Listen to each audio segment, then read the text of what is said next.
Welcome back to Fantasy Sports today here on SportsGrid, hour number 2 of our 2-hour extravaganza. Before the season, if you've been watching our show, George and I had some spirited conversation about the tight end position in fantasy football. It's deeper. It's better. The results are still, I think, early. I don't know that we could really, dive in and say that they have been better or worse. I think the sample, George, is too small. There's a few players, I think, near the top of this list that I think we have to pay attention to. And I want to start off with one that was not drafted and not really starting in most 12-team leagues, but has come into play. And George, he is the second highest graded tight end in fantasy football through 2 weeks. That is Brock Bowers of the Las Vegas Raiders. Now, Gardner Minshew does have some track record throwing to tight ends. It's something that he's done through the years on different teams that he's played on. When the Raiders took Bowers, it didn't appear that was really a fit for them. It was almost like somebody else got taken and then they ended up with him. But if you watch the game that the Raiders played against Baltimore in that second half, I mean, Bowers looked like, George, the very best offensive player, not named Lamar Jackson, on that field, man. Like, he was uncoverable, catching balls everywhere. Maybe he is the big jumper at fantasy tight end this season. The rest of the names have been kind of pedestrian, to be honest with you. The overall overview of the position, they've all sucked. All right, it's been a disaster at tight end. Come on, Laporta, nothing. Kincaid, nothing. All right, it's been a problem. Engram hurt, Njoku hurt. I mean, you go on and on and on here. Ferguson hurt. Kelsey hasn't been Kelsey. Andrews likely's better. I mean, so it's been disappointing at tight ends. It is what it is. Bowers he's the real deal. He is the real deal, right? 15 catches, 156 yards, no touchdowns yet. Once again, those can be finicky. We'll see how they work out there. But Bowers is the real deal. Because he's got 15 catches and 17 targets. You throw the ball near him, he catches the ball. That's what he does here. So, listen, I think the Raiders, when they took him, I think I've said this before, I think they just went with BPA. Was he a fit? Well, no. But he's the best player available at this point. We're going to take him. And to their credit, they figured out how to use him or make him a weapon. Good for them. All right, good for them. So it's one thing I think actually we should applaud the Raiders for this. So Bowers has been great. I think he continues to be great. I'd be surprised, Craig, if at the end of the season, once again, assuming health as always, he's not a top 5 tight end, if not top 3. Yeah, no, I agree. And I think the other part of this list, and it's really good job by Sam, I think this is a good dive for us here on the show. But Sam, don't let that go to your head, by the way. Kyle Pitts, right? Like, we're 2 weeks in. We're 2 weeks in again, George. He's the 7th best tight end in fantasy football, but it's only 16 points. So, I guess we have to be on the optimistic side here, like slightly. But of those 16 points, George, one was a touchdown pass. I don't know if you saw it, where he was standing alone, no one near him. He caught it. So that's 6. Otherwise, it's 10 fantasy points. I want to. People, most people think Pitts is one of the best tight ends talent-wise in football. I got to start seeing some more here soon. Boy, you say that last name real quick. I wasn't sure what you said there for a second. Anyway, before I would judge Pitts, London, we know Kirk Cousins hasn't been great, right? He definitely still has some issues here with that Achilles. He had the injury a little later than Aaron Rodgers, so it's taking him a little bit longer to recover, and I don't think he trusts himself right now. He's not stepping into his throws. He looked better as the game went along Monday night against Philadelphia. He looked more comfortable, and so I think he'll play better as the season goes on here. So I don't want to crush Pitts. That being said, I don't have him in any league, and I'm glad I don't. I don't see big things coming here. I think he'll have a representative season. He was drafted about tight end 7, tight end 8. And that's pretty much where I expect him to be, Craig. Nothing fantastic, but you got the value that you drafted him at. So I think you'll be okay. But I think the upside is probably limited. All right, now let's get to some tight ends that were ranked at the top, but not have performed at the top. Travis Kelce, we could start off with. He has 7 targets on the season, 4 catches, 39 yards. Any concern whatsoever for Kelce? This was the same concern we thought going into week 3, week 4 of last year as well. Numbers were plummeting down. I mean, yeah, we all know, Father Time, Mother Nature, they're going to say they win. They always win. You wonder if he's hit that wall now. He is 34 years old, right? He'll be 35 in a couple of weeks, actually. Happy birthday, Travis. By the way, the haircut, buddy. I'm the last person to really criticize hair, but that's got to go. But you wonder if he's just not going to be that guy. Mahomes been a little off as well. I don't think he's played his best yet either here. But I don't think Kelsey has that burst anymore. I think once again, tight ends take so many hits over the years. It does add up a little bit. I wanted nothing to do with him at draft time, Craig. I wasn't taking him out, second round, third round. I thought tight end was deep enough I could wait, or there were other tight ends I'd rather have as far as Laporta's, Kincaid's, McBride's. Ingram I was big on. Yay. So I think he gets better, sure. Do I think he's going to return your draft day value? You took him as a top 3 tight end? No. Sam Laporta was the number 1 tight end taken in fantasy football. He has 8 targets, 6 receptions, 58 yards. I have no concerns here, George. I think this will probably be the week. You sort of stole my thunder there. I think everybody on Detroit gets healthy this week. I think this is a high-scoring game against Arizona. I think Goff, who has not been good, I think he figures it out this week. So, yes, I agree. Laporta, what are you going to do? You're not trading him anyway here, so he'll be fine. Yes, I agree. Detroit, they'll score 28, 31 points this week. All right, and the Buffalo Bills have certainly shown that they're willing to use a lot of different receivers, but it's still the Josh Allen show. I mean, George, how many touchdowns can James Cook score? Eventually, it's got to be somebody else, right? Dalton Kincaid, 6 targets, 5 receptions, 44 yards. Well, as someone who has James Cook in, I think, 3 leagues here, let's go. Give the ball to James, baby. So, all good here. Listen, I thought Kincaid would be great this week. I really did. But so far, it's been iffy, right? Iffy with Kincaid. He's only got, 5 receptions, 44 yards, no touchdowns. I expected much bigger things here. We'll have to hope that it happens as the season rolls along here. It's not like any of the receivers have become, oh, my God, this receiver's that good. So they still have to figure out a way to move the ball other than Josh Allen and his legs and willing this team here. So I'm still a believer in Kincaid. Same thing. If you want to trade Kincaid because of a slow start here, I'll listen.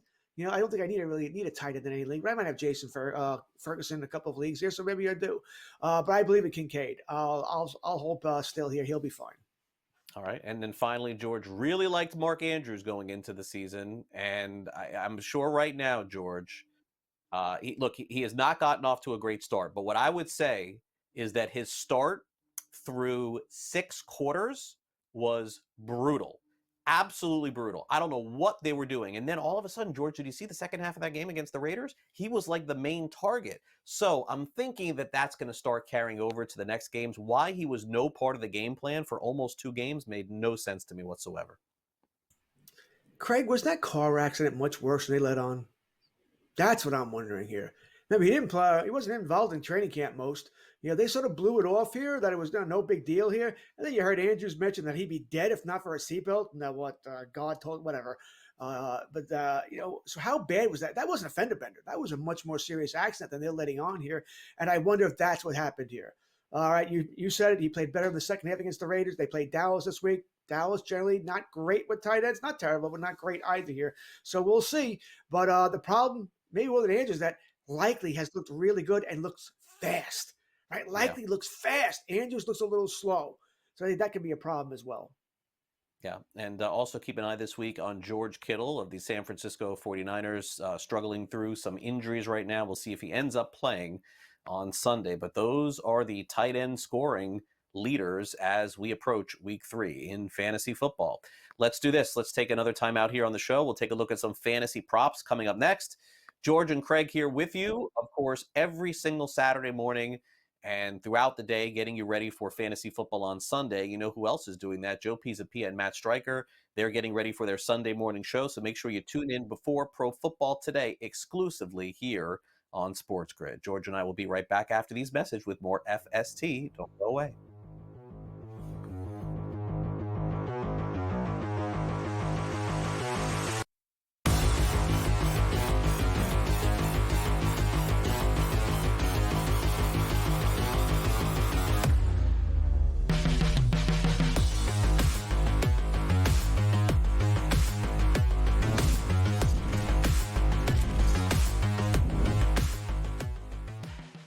Anyone that's been to a sporting event, the atmosphere before a game, I think Game Time Decisions has that same exact atmosphere.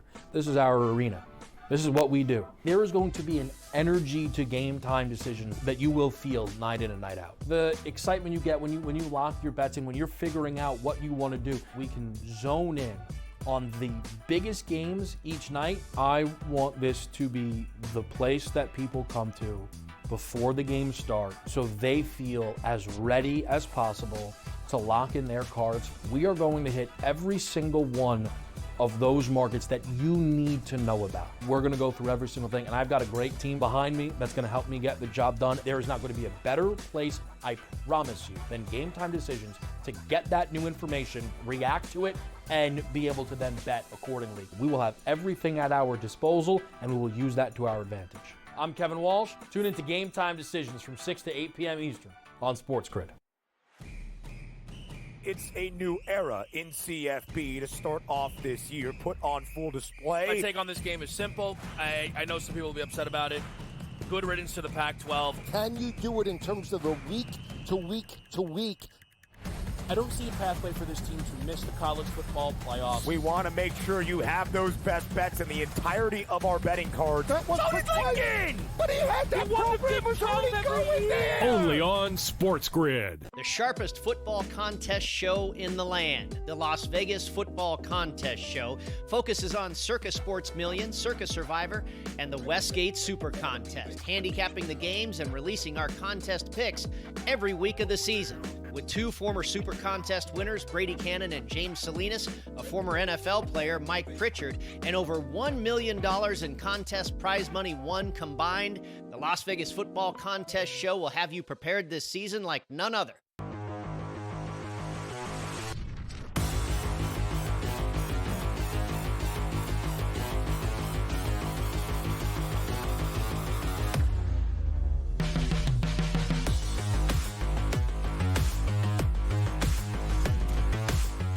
All right, time for some Week 3 fantasy props. Anytime touchdowns, receptions, running backs. We're diving into it all here on the show.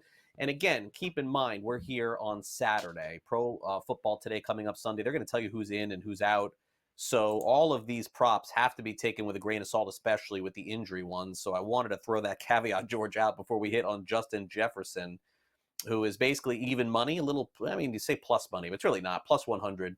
It's just you're laying no juice. Plus 100 to score a touchdown this week. Any interest? There's always interest, but generally, I don't know how many games we have on Sunday. I'm looking at the board here with 4, 9, 13. I'm going to find guys who have plus money. Yeah, as you said, this is not really plus money. You're not laying with juice. You're even here. I'll find odds I like better here. Do I think he gets in the end zone? Yeah, I do. I think it's going to be a high-scoring game. I think it has to be, or else Minnesota's going to get crushed here. I think this is a game that's probably going to get over 50 points combined here. So I certainly like the over here. Do I think JJ gets in? Sure. Am I worried about the injury? No. We heard on Wednesday he said I'll be there. You can mark that in, whatever he said, whatever words he used there. So do I like it? Sure. Am I betting it? No. Now, receptions for running backs are always an interesting dynamic, and the Atlanta Falcons seem to be pounding the ball more with Bijan Robinson, although the receptions aren't coming in as much, George. 4.5, the over-under on receptions, minus 110. Little slant toward the under here at 4.5. What do you think? I mean, as you said, it's always a product of what the pass rush is going to be, right? Dump off, stuff like that. He'll have a screen pass or two during the game that's designed for him here. I am interested in it, yeah. That being said, he's got it. I think they will use him. He's got it. Well, he's 5-4. He's got 5-game 1, 4-game 2, so he's right there. I think it's going to be a closer contest. The other kids, he's going to run them out here. So I would lean, once again, yes. But I'm not going to pay that price. I'll have other props I can find here that I'm going to get a better number at. I might give you a lower reception or plus money here. So it's the minus 110 that bothers me more than anything. It's a high number. If it was 3.5 minus 110, I'm all over this. 4.5 minus 110, probably not going to take it. Now, James Cook had the game of a lifetime last week. Somebody in my league, George, I was looking for a running back, and I didn't even want to talk about James Cook. That's a great piece of advice, I think, for fantasy. Coming off that game, call another week, right? Like don't do it this week. His total receptions, it feels like super low, and that's the problem here. 2.5. It's like, wait a second, James Cook, are you kidding me? He's going to crush this. But then you go back and you look at track record with Cook, and generally speaking, he's right around 3, sometimes 4. That's really where he's at. 2.5 this week for Buffalo. I mean, you can't go under. All right, so it's either over or you're leaving it alone. That's really what it comes down to here. But like you said, he had 3 in game 1, 1 in game 2. Now, I'm the first person to tell you that game against Miami, it was over in the second half, right? Nobody was trying anymore. I lean the over here. I think he will get it. It's a number I like, 2.5, right? I don't need a whole bunch of catches here, just a couple. We know Buffalo could have trouble moving the ball. I think they score fairly easily against Jacksonville here. I probably like his anytime touchdown prop more. I think he will get the end zone again. I think they're sort of enjoying doing this here, keeping teams guessing if it's going to be Josh Allen or him. So I lean the over. This is probably one I will end up playing. I haven't yet, though. Jamar Chase finally started to come around in that game against the Kansas City Chiefs last week. Although with T. Higgins potentially back this week, you have to wonder if this is a good thing for him. His reception total on the FanDuel Sportsbook is 6.5 going into this week at -110. Slight juice toward the under at -120. Well, he better get this, or else my bold prediction for Joe Burrow probably not going to come true here. Right? I think they score at will here. I really do. I think they're going to light it up here. That being said, he doesn't have this total in either game, by the way. 6 game 1, 4 in game 2 here. So you're asking a lot, but as I said, the Commanders secondary is bad. All right, it is certainly not good. And this is not a shock to anybody. We know they're bad secondary here. And then I don't know if they'll put a lot of pass pressure on Burrow either. It's a home game. I think they want to get things going here. I'm going to go over here. Like I said, I think Cincinnati eats here. Higgins coming back, by the way, I think is probably a good thing. It takes some of the pressure off here. That being said, as I said earlier, fantasy-wise, if you have T. Higgins and you want to play him this week, 2 things. Put him in your flex spot and make sure you have it back up. There are 2 games on Monday night, so you're playing Jacksonville, Buffalo, Washington, Cincinnati. Make sure you have somebody else you can slide in there in case we find out, what is it, 8-15 games or 6:45, those on T. Nope, he's inactive. We're not going to play him. Make sure you can put somebody else in there. All right, now let's get to the Washington Commanders. I think George and I may see this team completely different. I don't know. I think Washington, George and I don't see it the same way. I think that they're a major, major sleeper in the NFL this season, similar to Houston last year. I mean, this quarterback looks really good. Brian Robinson did not get in the end zone. George, they got in the red zone 6 different times. I mean, law of averages tells you eventually they're going to score some touchdowns there. Total 53.5, -114. Austin Eckler is still very much in the mix with Washington as well. We did see Cliff Kingsbury make the comments this past week. They want to throw the ball more this week. We'll see. So you think Washington's good because they beat the Giants without a kicker? Okay. I like them. Good luck to you. It's a bad football team, Greg. The offense, by the way, is I think Daniels is the real deal. I'll give you that, but this is not a good football team. All right, they're not going anywhere. I hate to tell you that. And they're going to get crushed Monday night. They're losing this game by a lot. All right. I might have a few dollars on Cincinnati. Maybe. All right. I don't clip the show, so I don't have to worry about that. That's someone else's problem here. That'll be the next promo they run when Washington wins this game 28-3 or something like that. So lucky me. I forgot. Robinson. I love this kid. Robinson. All right. They don't use him as a receiver, to catch the ball in the backfield all that much. But as a runner, if he doesn't get over this total, by the way, it does mean that Washington got destroyed because they had to throw the ball a whole lot in the second half. Mm-hmm. So I'm on the over. I think he gets it. Good. He's a good running back here. All right, finally, let's do one more anytime touchdown. Sam Laporta. I think we're both in agreement. This is pretty good. +150. We both seem to think Detroit has a good week this week. Fair? Yes, I'm on it. I'm already on it. I don't think I got a better number than this. I think if anything, the number will go down here. Detroit gets healthy. I don't know if they'll win the game, but they're going to get healthy this week as far as scoring points. 31-28, 34-31, somewhere around there is the final. All right, we got to take a quick time out on Fantasy Sports Today. Coming up next, everybody wants a piece of the Chiefs' backfield. Who's it going to be without Isaiah Pacheco? I'll tell you next.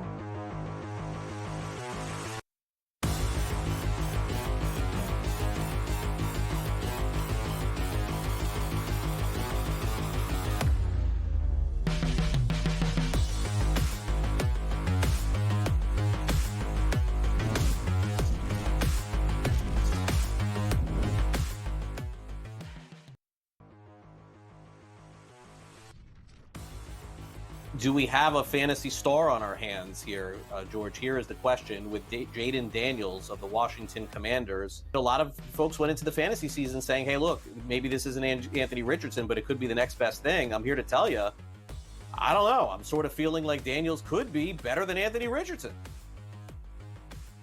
I don't know if I'm going to go there yet, all right, but I think he's in the conversation, yeah. What did we hear at draft time? A lot of people wanted a quarterback who could move, right? You don't want the guy who's going to take 5-7 steps and throw the football anymore because you want that additional rushing yards. You know, you get 50, 60 yards, that's a touchdown, right? That's why Josh Allen is so valuable. Lamar Jackson is so valuable, right? You go up and down. Jalen Hurts. You go up and down here. I think Daniels is going to be a good quarterback. I think Washington got their guy, and he can throw the football too. We know McLaurin's a really good wide receiver. It may not be much else there. We'll see what McCaffrey can be. Luke McCaffrey can be there in time. But, you know, I do have hope for him. I think at season's end, he's going to be a quarterback one. It may be a low-end quarterback one, but a quarterback one nonetheless. Yeah, I was really impressed watching him in that game. All right, now Anthony Richardson, look, he's going to have a big year. He's going to have a big fantasy year. There's no question about it. I don't know about the long-term viability here. And look, give him credit. He hung in there with the Houston Texans. My fear for him, George, is that when you go back and you watch film, if you protect the deep ball against Richardson, he could hurt you with his legs. And that may be where all of his fantasy value is coming from. I cannot see him throwing 2 70-yard bombs like he did again. That should come in time, right? Practice time. I think he will get better here. I think Richardson's going to be fine. Does need to learn how to avoid hits. All right. Once again, that hit. Remember that hit from Tua last night? He initiated it. Slide. The rules are made for you not to get hit. Take advantage of them.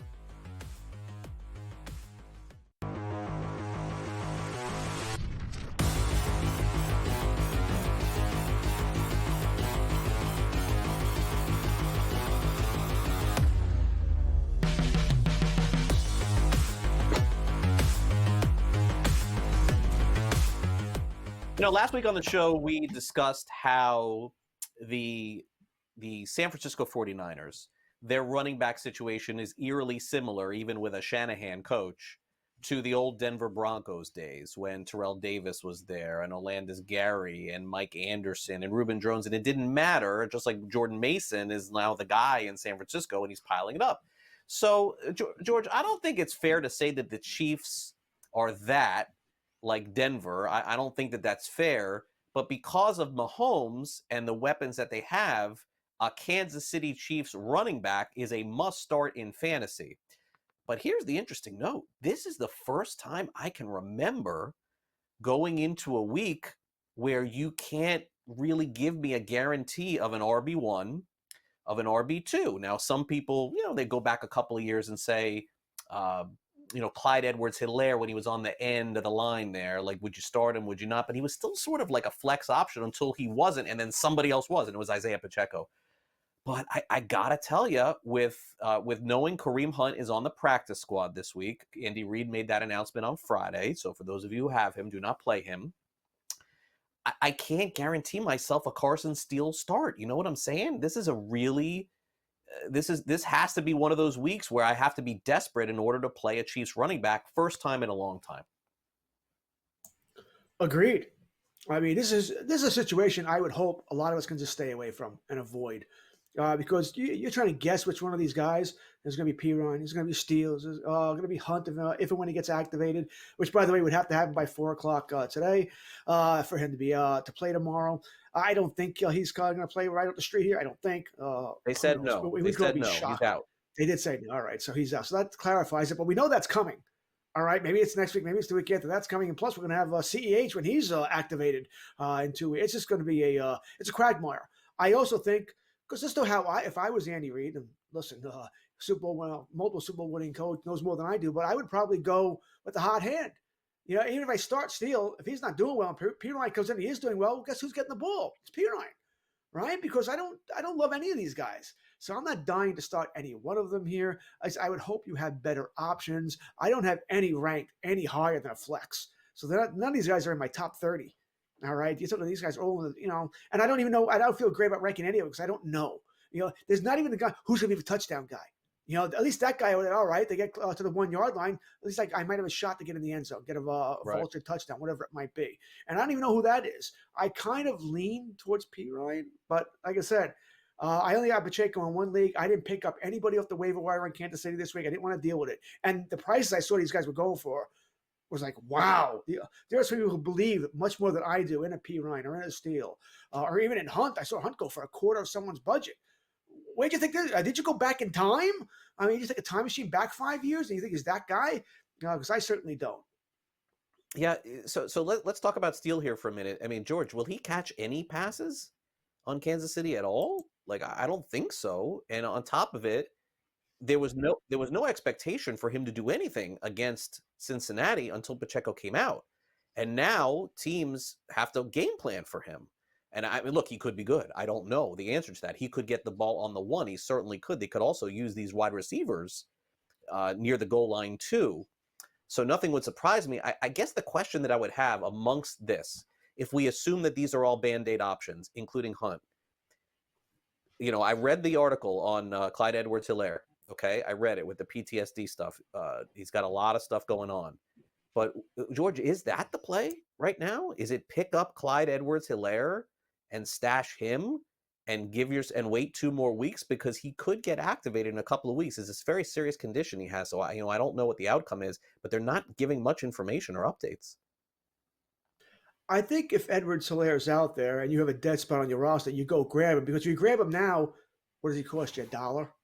You know, hell, if you grab him once the FCFS starts, which could be any time now for in most leagues here, you got him for free, right? Because no one's grabbing him. It's 2 weeks early. All right, it's at least 2 weeks or maybe 3 weeks. We don't know when he's going to come back, as Craig just hinted here. We really don't know a lot of information here. But yeah, I would want to grab CEH. You know, I do have him in one league. So I drafted. It was I think it's a Scott Fishbowl. We drafted in June? You know, before the injury happened here. So I've got him there. And I'm going to hold on. There's no IR slots, but I'm going to hold on to him because it's a deeper league. We can draft a lot of players there, so I can hold on to him for now here and hope to see what happens here in a couple of weeks. But to be honest with you, I don't know if I see great things with CEH either. I don't think once he comes in, he's the running back one. I think he just makes this messier. You know, maybe there's a little edge towards him being the one where he has a little bit of an advantage. But if he doesn't produce in the first series, once again, it could be Steele, it could be P-Ryan. It's a problem. Yeah. My favorite part of the show is when George refers to the Scott Fishbowl Fantasy League. Does anybody out there know what that is?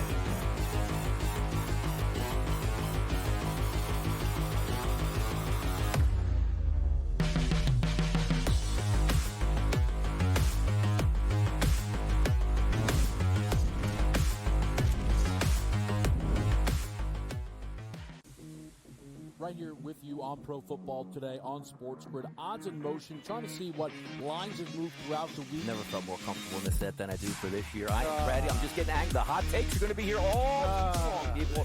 What in the world is going on in Miami, Dom? It's not particularly anything to shy away from just because many people are on top of it. Hot take, hot take. I think this line is asking you once again to take New Orleans. Pro Football Today, only on SportsGrid. Simply put, the only way to bet this is over/under win total. I love Tyronn Lue. I think he's one of the 5 best coaches in the league. But my dear friend George Sorless told us to me a long time ago, you can't win if you don't got the talent. Unfortunately, I don't think the Clippers have the talent to match up. Betting above the rim, only on SportsGrid. Brian Daboll has been feeling it. He's in a foul mood. He's having stare downs with Pat Leonard and everything else. John Mara wants Brian Daboll to go and get the next quarterback. They tried to get the next quarterback. We all watched it on Hard Knocks. They couldn't end up with Daniels. They couldn't end up with May. So they said, okay, we'll run it back a year. We'll go get Neighbors, and we'll tolerate.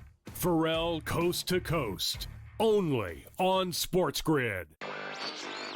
This would have been a bet that I would have lost big on in terms of betting on Trevor Lawrence thus far. Because, Vinny, I thought he was an absolute rock-solid, can't-miss first overall pick. They're underachieving a bit. I mean, I don't think this is the best adjustment team with Doug Peterson. He's not the best adjuster. If everything's kind of falling into place and everyone's executing well and he can just do what they want to do. Newswire, only on SportsGrid.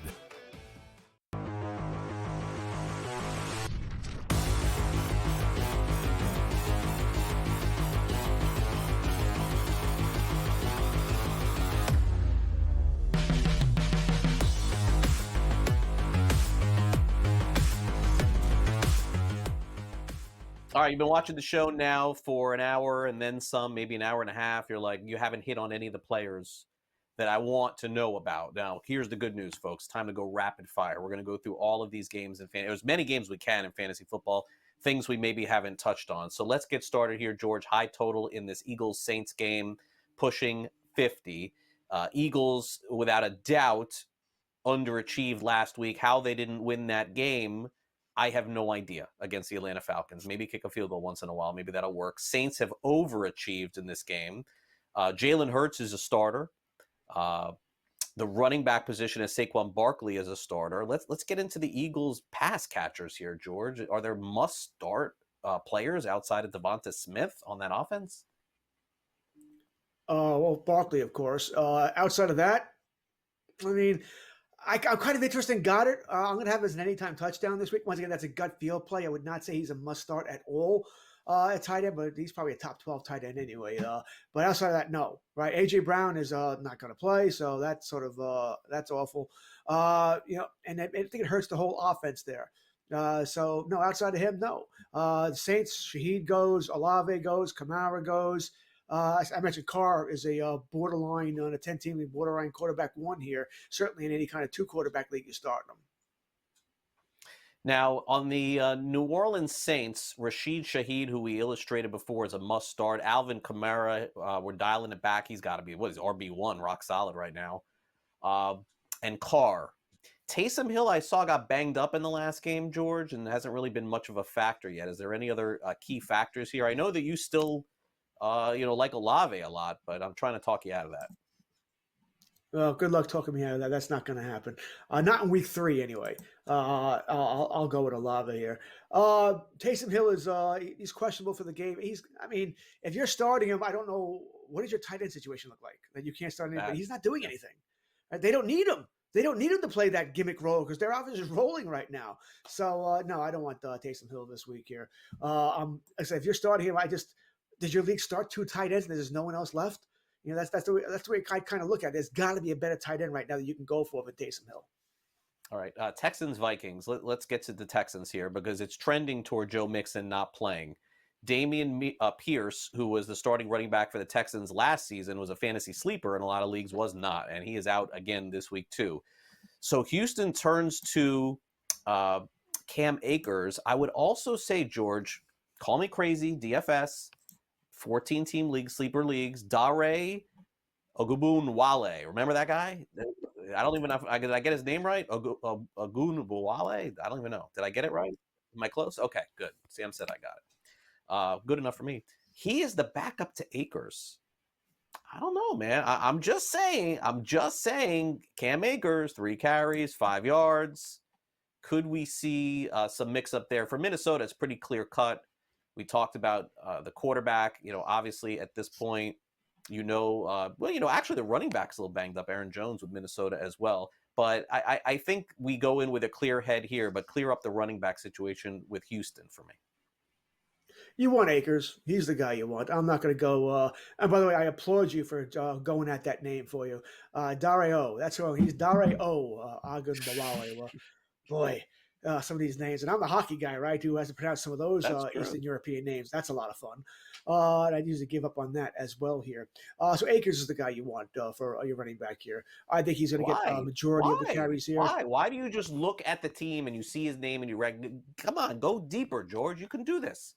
Doesn't have to be Cam Akers. I can throw names out there for you.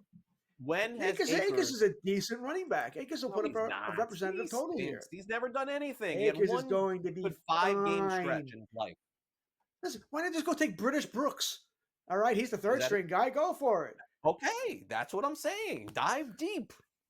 Don't take British Brooks, Brett. That's a joke. Okay, take Akers if you need a running back here. He'll be a good running back too for you this week. Mixon was having a great season. Minnesota's not playing the running game. All right, they're going to just try and stop Dell, try and stop Collins, try and stop Diggs. Good luck. And by the way, speaking of tight ends, Dalton Schultz, try and do better than him too. He's doing nothing. What's up with him? He's By the going way? to I play, may have to but start him this week if Kittle's out. I just don't think there's enough balls to go around. He's an afterthought. Now that Diggs is there, there's just not enough balls to go around. I have Schultz in a couple of leagues, killing me. Yeah. All right. Schultz's old team, the Dallas Cowboys, this week they take on the Baltimore Ravens. Ravens, looked so good in the first half against the Raiders. I don't know what happened there. Zay Flowers, he's clearly a must start. Lamar Jackson, Dak on the other side, CeeDee Lamb on the other side as well. There is one league, George, where as of right now, I have Brandon Cooks as a starter for me. I really just don't have a lot of other choices there. And, certainly the Ravens, they were under a lot of scrutiny last year for the way that they ran their offense, but here we are again. I mean, you start with the Ravens here. You're starting Andrews in this game as well. I can't see you avoiding that. You're starting Derrick Henry, who I think has a big game in this contest. As long as the offensive coordinator Todd Monken doesn't get cute, all right, Dallas can't stop the run up the middle. Just run right at him, and you'll be fine here. And you'll stay away from Micah that way as well here. And you'll be second and short, third and short, so you'll be able to keep the Cowboys guessing here. The Ravens should be fine. The Cowboys are the same Cowboys as always here. You're starting Dak, you're starting CD. After that, it gets interesting. I think you and I were both on Cooks last week. That didn't work out here. And I'm not going back to that Cooks bandwagon. I understand you may not have a choice here. That's what are we going to do here? But you'll need a touchdown to pay off there or that long play, which Cooks is capable of.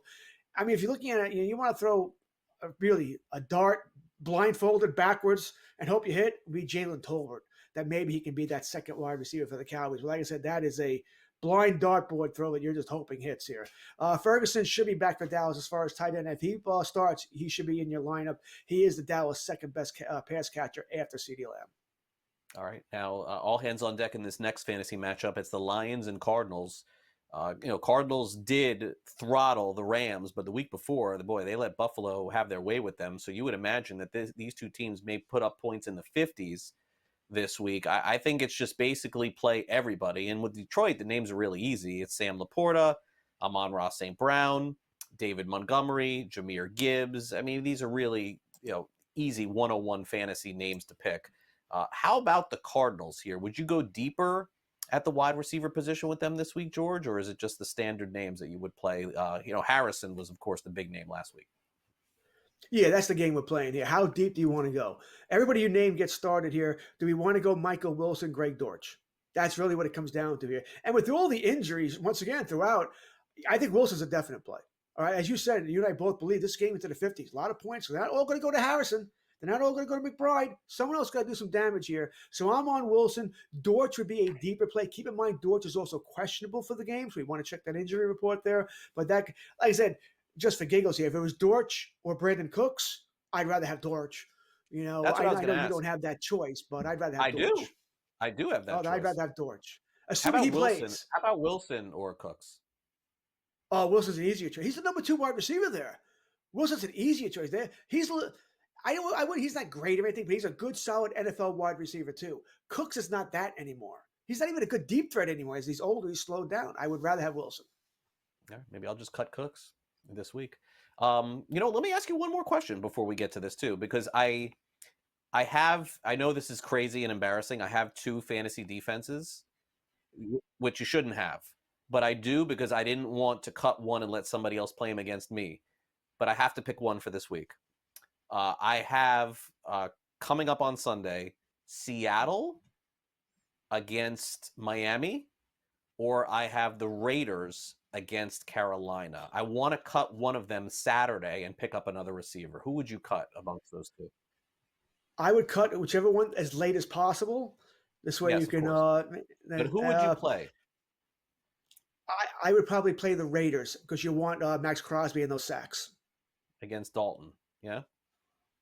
Yeah, Well, like can make doesn't mistakes the now. Dolphins Love game them both. feel like the Dolphins don't you feel like the Dolphins are going to score like 10, 15, 14 points? Like I don't think they're going to get shut Yes. out against Seattle. Carolina, I mean, that guy could get sacked 10 times and throw 5 picks. I don't understand. I'd rather have the Raiders. this whole- I'd rather have the Raiders and Crosby. Yeah, I don't understand this whole Dalton thing. Be right back.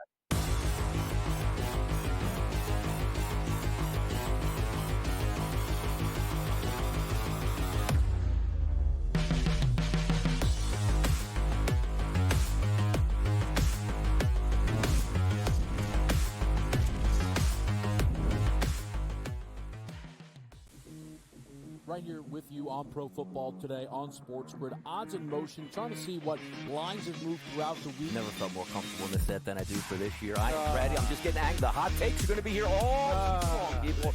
What in the world is going on in Miami, Dom? It's not particularly anything to shy away from just because many people are on top of it. Hot take, hot take. I think this line is asking you once again to take New Orleans. Pro Football Today, only on SportsGrid. The sharpest football contest show in the land, the Las Vegas Football Contest Show, focuses on Circa Sports Million, Circa Survivor, and the Westgate Super Contest, handicapping the games and releasing our contest picks every week of the season.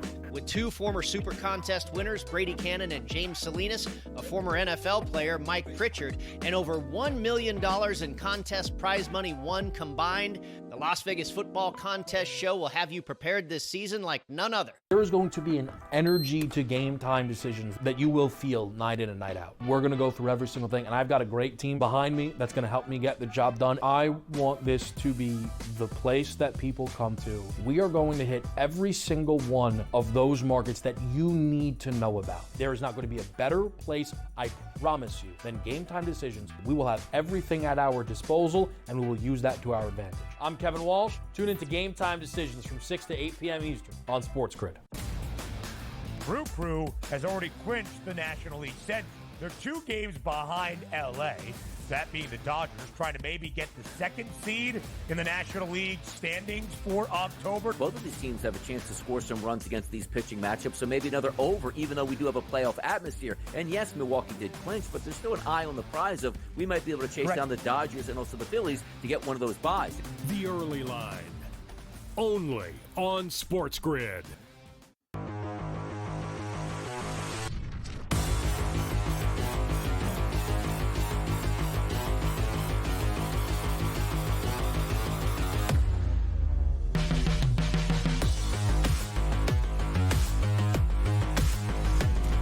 Time to take a look at the Millionaire Contest over on DraftKings, and we'll go through some pricing here of different players and also play a little game of buy or sell.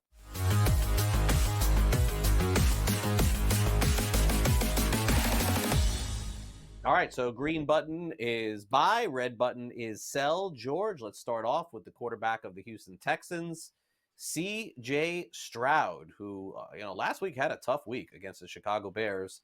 They essentially needed the Bears to just go backwards for most of the game in order to win. And good news for them, they did. This week, different scenario, of course, with Stroud at quarterback. You buying or selling? 7,100. Yeah, it's just not been a passing year so far in the NFL, right? The running game is back in vogue for whatever reason. Maybe it's just September. I'm a big believer in the NFL that they use September as more of an extended training camp now that we have a 17-game season. And we'll see how things work out here. Listen, I love Stroud. No Mixon is going to probably force him to throw the ball more. I think there are points coming in this game versus Minnesota on Sunday, so no issues using him. The problem is it's 7,100. There are quarterbacks that I think are going to do just as good, if not more, who are priced cheaper. Murray, I could save $200. Not only do I think he's going to throw all day, but he can run. He's going to add me points running too here. And Jared Goff, I think this is the week he does fix himself. So while I was setting my line, if I need more than $200 saved, if I need $600, well, there you go. I'll go with Jared Goff. So I have no problems with Stroud. This is purely just a budgeting system for me. I will sell. Yeah, I'm going to agree with George. We usually don't on the first one, but I'm going with the same one here. How can anybody pay over $7,000 for a quarterback right now in fantasy with guys throwing 150 yards a game? I mean, where is that quarterback? I mean, Baker Mayfield, I guess, did it, but where is that quarterback that's throwing for like 350, 400, and 4 touchdowns? Until that starts happening, you can't pay up for these. You pay down, if anything. You find your Minshew's. And you spend your 6,000s or whatever it is. I don't think you could do it. I think you spend at the running back position and wide receiver position. So let's get to this. Alvin Kamara, I feel like we've seen this before, George, where early on in the season, at Kamara's age, he's still extremely effective. He's priced at 7,500 this week against the Philadelphia Eagles. I think you have to price him here just because of the touchdown equity. You buying or selling? Yeah, he's the well, I guess technically he's the third highest price running back. McCaffrey's number one, but we know he ain't playing. Barkley is a couple $100 higher. Jonathan Taylor's a couple $100 lower here. Now, we know there were some problems at running back, right? I mean, Kyron Williams is on this list as a top 5 guy, but I'm not starting Kyron. A Chain is also on this list as a top 6 guy, next one down the list. But as much as I love a Chain, I just think they're going to that Seattle defense is going to load up to stop him and force Skylar Thompson to beat them through the air here. So, yeah, I'm paying up for Kamara. Is he going to score 4 touchdowns again? No. But you said he's still early in the season. He's still spry. He looks good. They're at home against the Philadelphia team that can't stop the run anyway. All right, we saw Bijan look damn good on Monday night. I think this continues here. Yes, I am buying Alvin Kamara for this week. All right, so we're 2 for 2. I'll buy as well. Saints are getting near the end zone. Taysom Hill is banged up. Carr, generally speaking, is not running the ball in. And Kamara looks like he's got pep in his step again, man. Like this looks like now, again, it could look different in November, but as of right now, it looks really good. Jamal Williams, could he be a factor scoring touchdown? They seem to give it to Kamara, not Jamal. So I'm going to buy 7,500 too. All right, Tampa Bay Buccaneers. Let's go to their wide receiver position, and let's start off with the future Hall of Famer, Mike Evans of Tampa Bay, the ageless wonder. He's priced at $7,200 this week for the Buccaneers. You buying or selling? This one's a little tougher. I mean, they're playing with Denver defense. Denver has a decent defense. Surtain, we know, could be out there. Now, Surtain's not going to travel with Evans. He'll either cover Evans or he'll cover Godwin, whichever one's on his side there. So I'm not as worried about that, but I think he'll keep Evans in check. The problem is, once again, we have problems with so many wide receivers. JJ, you want to pay up for him? Well, he's got the injury here. Tyreek Hill, he's got no quarterback. Brown's not playing. Kupp's not playing. That's A.J. Brown. St. Brown got banged up last week as well, though he's off the injury report. Should be fine here. So Collins is, by the way, questionable, so we got to keep an eye on him. Debo's out. There's so many injuries here. Bottom line is I'm probably not going to pay this. I am probably going to go for one of the higher paid wide receivers here, and then go a little cheaper for my other 2 slots here. That's how I expect to play this here. So Evans, I like him, I do. I'm just not going to pay that price. Not this week against an iffy matchup. Yeah, we don't see this one the same way. I'm going to pay this $7,200, no problem, on Mike Evans. I think what we're witnessing, and I'll tell you why. What we're witnessing in Denver is a big problem. And, I think Sean Payton's in some trouble here. I think when you see, George, the Broncos in their first home game of the season look as bad as they did, something is wrong. If I'm not mistaken, I think they have the best against the spread record in game 1 at home over the last 50 years in the National Football League, just because teams can't handle the altitude. Guess who couldn't handle it this week? It was Denver. They looked awful. And their quarterback is turning the ball over. They can't run the ball. They're giving too many opportunities to the opponent. I think Evans is good for 100 and a touchdown. I'm going to buy. I think the Bucs have a chance to rout the Broncos this week. To me, that's one of the worst teams in the NFL. Finally, Brock Bowers, 5,400 this week on DraftKings. He has been one of the big surprises in the NFL thus far. Has a pretty juicy matchup, you would think, against Carolina. You buying or selling? Yeah, I'll let the cat out of the bag. I'm buying. All right, I think he does have a big game. Like you like Evans here. I think Bowers is going to eat up Carolina. I just do. Listen, I know they caught a bunch of grief for drafting him. I think I probably gave him grief as well because they already had Mayer. But they've done the right thing and incorporated their offense around him, and he's living up to it. And Minshew's looking for him. Tight end, we know, has been a problem this year. And I want a guy who's not been a problem. He has 5,400. He's not even a top price tight end, by the way. McBride's higher. Laporta's higher. As far as guys who are playing, Bowers is probably third on that list. I am buying. Yeah, Raiders, one of those wacky teams in the NFL from week to week you don't know, and the Raiders probably going to be 2-1 after this week. Raiders are going to be in the mix again, another season, and then lose some games that they're not supposed to lose. It happens every year. Bowers is the number 1 target. Over the middle, Adams on the outside. Jacoby Myers, good too. Raiders are not bad. I'm going buy on Brock Bowers as well. Let's take another time out here on the show. We'll come back and tell you what's coming up later today on SportsGrid when we return next on Fantasy Sports Today.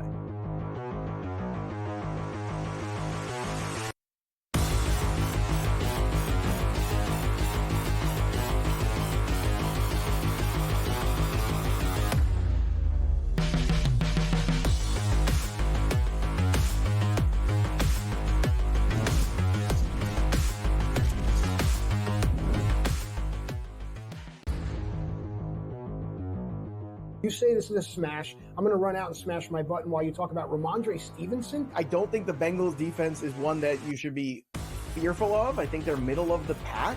You know, they've lost the Bateses and some of those guys over the years that you used to fear. They got a lot of young kids in there who have some talent.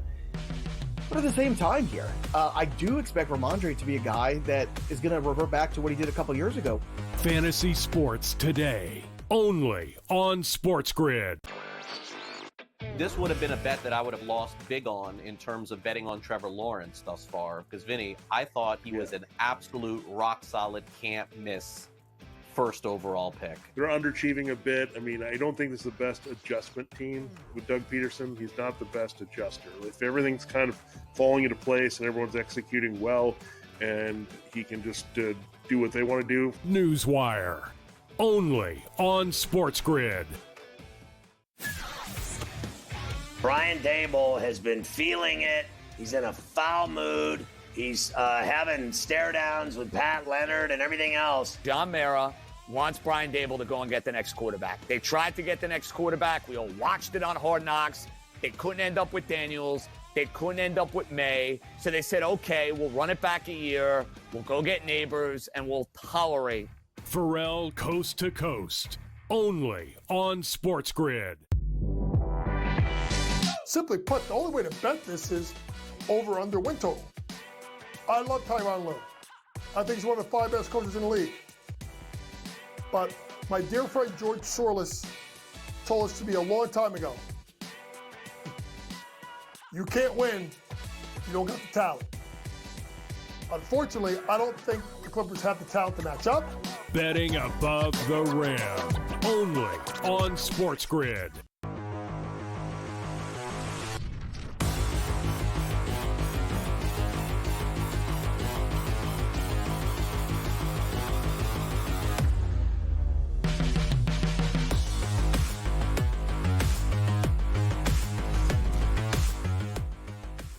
College football today is coming up. Great matchups, of course, coming up at noon Eastern, so stay on the grid for that. Shohei Ohtani of the Los Angeles Dodgers, of course, made history at Lone Depot Park in Miami. He hit his 49th, he hit his 50th, and he hit his 51st home run.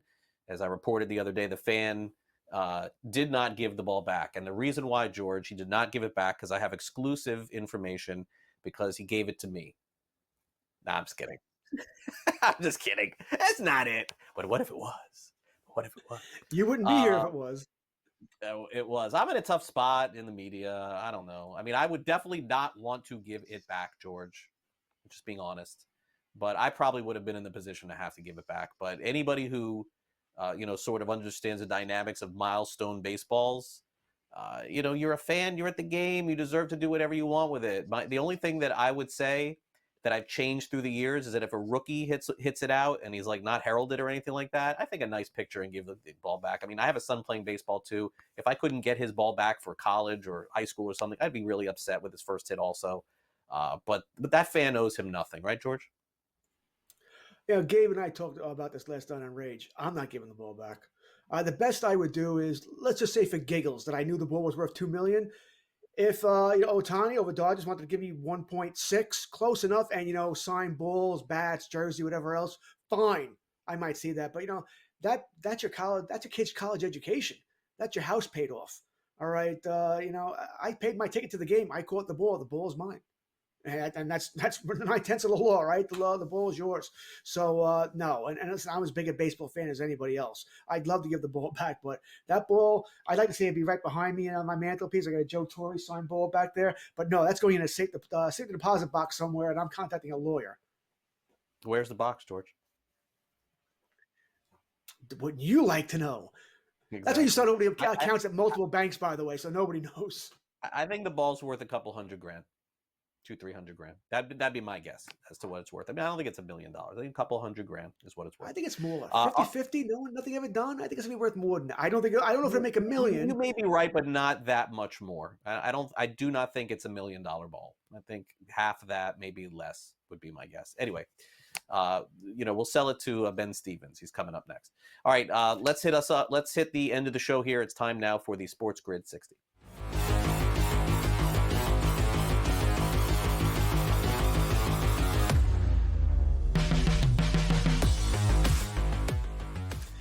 It was cute. This started, 5, 6, 7 years ago. You have a defense, they'd get a turnover. They'd intercept the ball. They'd recover a fumble. Doesn't matter if it's returned for a touchdown or not. And what do they do immediately after? The whole defensive team has to run to the end zone and pose in front of the camera. Why? All right. Listen, it was cute when they first did it. Kind of funny, all that. But, all right, it's old now. It's done. It's your job, by the way. That's your job to turn the ball over. Can we stop doing this? I know I sound like the old man. Get off my lawn here. I'm not big on baseball players when they twirl the bat after they hit a home run or anything like that, especially when they're down 7 runs. They still do it here. I'm not down with football players celebrating every little play they make. It's your job. It's what you get paid for. And I love when you celebrate when you're down 4 touchdowns, by the way. That's just fantastic. It's I, me, not you're worried about winning the game here. So, like I said, it's old. It's been done. Enough with the running to the end zone and posing for the cameras after you get a turnover of some sort. Yeah, I would agree. It's a bit much. So, as I want to wrap, I've really enjoyed the first 2 weeks of the NFL season. I've been fortunate enough to have time to watch all the games on the Red Zone. It's been my choice this season. So basically whatever my local game is, I'm watching that, and then I'm watching the Red Zone on top of it. But I would say that we're early in the season. I'm not really sure what's going on with the passing offenses in the NFL. Why are these numbers so down? Is this going to be a nothing conversation in 2 weeks? Okay, if that's the case, fine. It is sort of alarming to see the lack of throwing in the National Football League. This is a throwing sport. This is a sport in October, November, December, where you're seeing 50, 60 points a game. These totals in the NFL that we saw last December that were in the 30s, they're back again, and it's September. So not really sure what's going on. It's definitely something to watch. Are we reinventing the running game again in the NFL? Maybe so. But we'll go off what we see, small sample, and we'll see what happens certainly in the future. All right, that will do it for our show today. George, have a great weekend. I'll see you next week. Absolutely. Everybody enjoy week 3 of the NFL. And like I said, hopefully we get more scoring this week. Yeah, I hope so. Thanks again to our producer, Sam. I'm Craig Mish. Enjoy the rest of your Saturday and Sunday. We'll see you next week.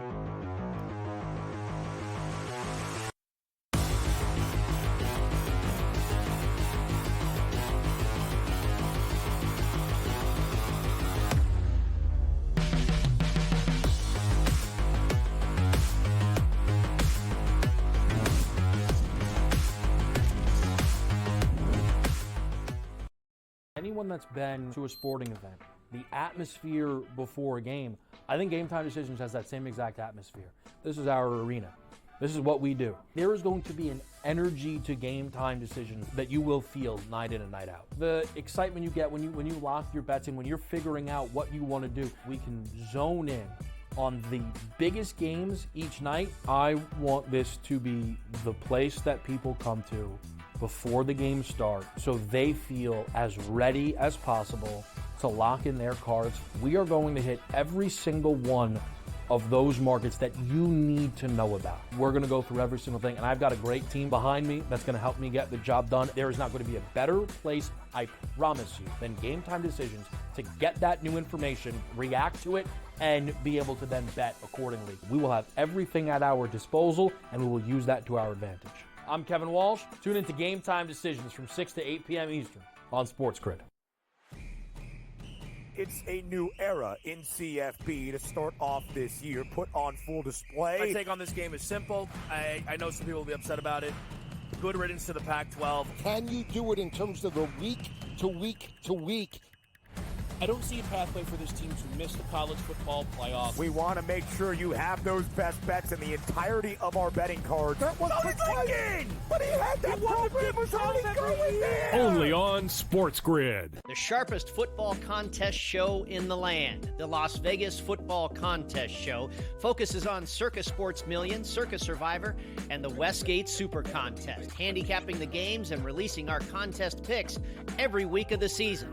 With 2 former Super Contest winners, Brady Cannon and James Salinas, a former NFL player, Mike Pritchard, and over $1 million in contest prize money won combined, the Las Vegas Football Contest Show will have you prepared to